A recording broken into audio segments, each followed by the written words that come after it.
Parlons ensemble, chers yogis et chères yoginis, du yoga nidra.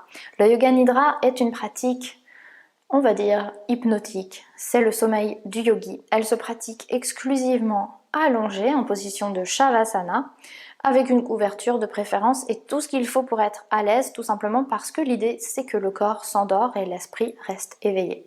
C'est un yoga de l'esprit, en quelque sorte. Il y a le yoga du corps avec les asanas et le yoga de l'esprit avec le yoga nidra. Le yoga nidra peut être assimilé à une méditation profonde et aussi un petit peu à l'hypnose. Mais c'est pas tout à fait pareil.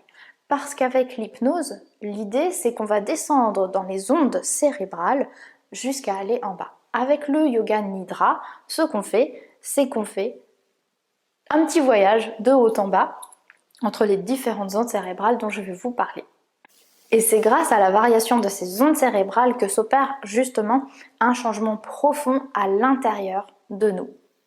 Et commençons avec les ondes bêta. Les ondes bêta, ce sont les ondes cérébrales qu'on connaît le mieux. C'est quand on est actif, quand les pensées sont là, quand on doit faire les choses. C'est un état d'éveil constant dans lequel vous êtes certainement actuellement si vous n'avez pas médité avant de regarder la vidéo.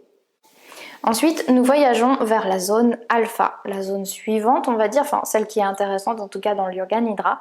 Et dans cette zone, on commence déjà à se calmer, les pensées ralentissent et on est dans un état un peu plus de repos où certaines petites choses peuvent déjà s'enclencher comme la digestion, le système immunitaire qui est plus efficace. Avec les ondes alpha, on commence à enclencher le système parasympathique, qui est justement ce système nerveux qui nous permet de guérir, de digérer et de se reposer.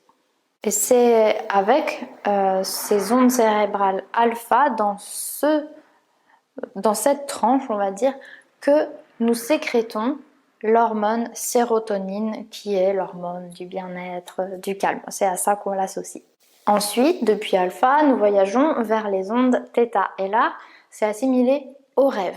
Donc, comme dans les rêves, on fait le ménage entre ce qui nous sert et ce qui ne nous sert plus. On commence vraiment à récupérer. Et souvenez-vous qu'avec le yoga nidra, on voyage. Donc on ne reste pas tout le temps dans cet état, mais en tout cas, on peut assimiler ça à l'état de rêve. Et la phase suivante dont je voulais vous parler, c'est la phase delta. Et pour les yogis qui ont l'habitude de pratiquer le yoga nidra, cette phase sera accessible et alors c'est là que la guérison se passe. Parce que là, vraiment, il n'y a plus aucune fluctuation. Vous savez, ces fameuses fluctuations de l'esprit dont nous parle Patanjali. Là, on peut considérer qu'il n'y en a plus. Et donc, c'est là que toutes les choses merveilleuses qui nous permettent d'être en bonne santé se passent. C'est vraiment dans cette phase. Et ce qu'on peut considérer, c'est qu'en fait, dans notre quotidien, on est souvent stressé, on est tout le temps poussé à l'action, donc on ne profite pas assez de ces phases de repos, de calme, et on est souvent dans les ondes bêta, les ondes qui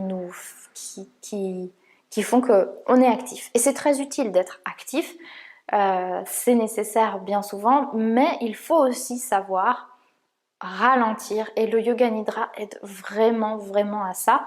Et d'ailleurs il y a des études qui ont montré aussi que la pratique du yoga nidra permet au yogi de passer d'une phase à une autre assez vite, et quand vous avez du mal à dormir et que vous vous réveillez la nuit, vous aurez tendance à vous rendormir plus facilement, donc c'est plutôt chouette. J'espère que cette vidéo vous a plu, chers yogis et chères yoginis, et bien sûr je vous dis à bientôt. Namasté.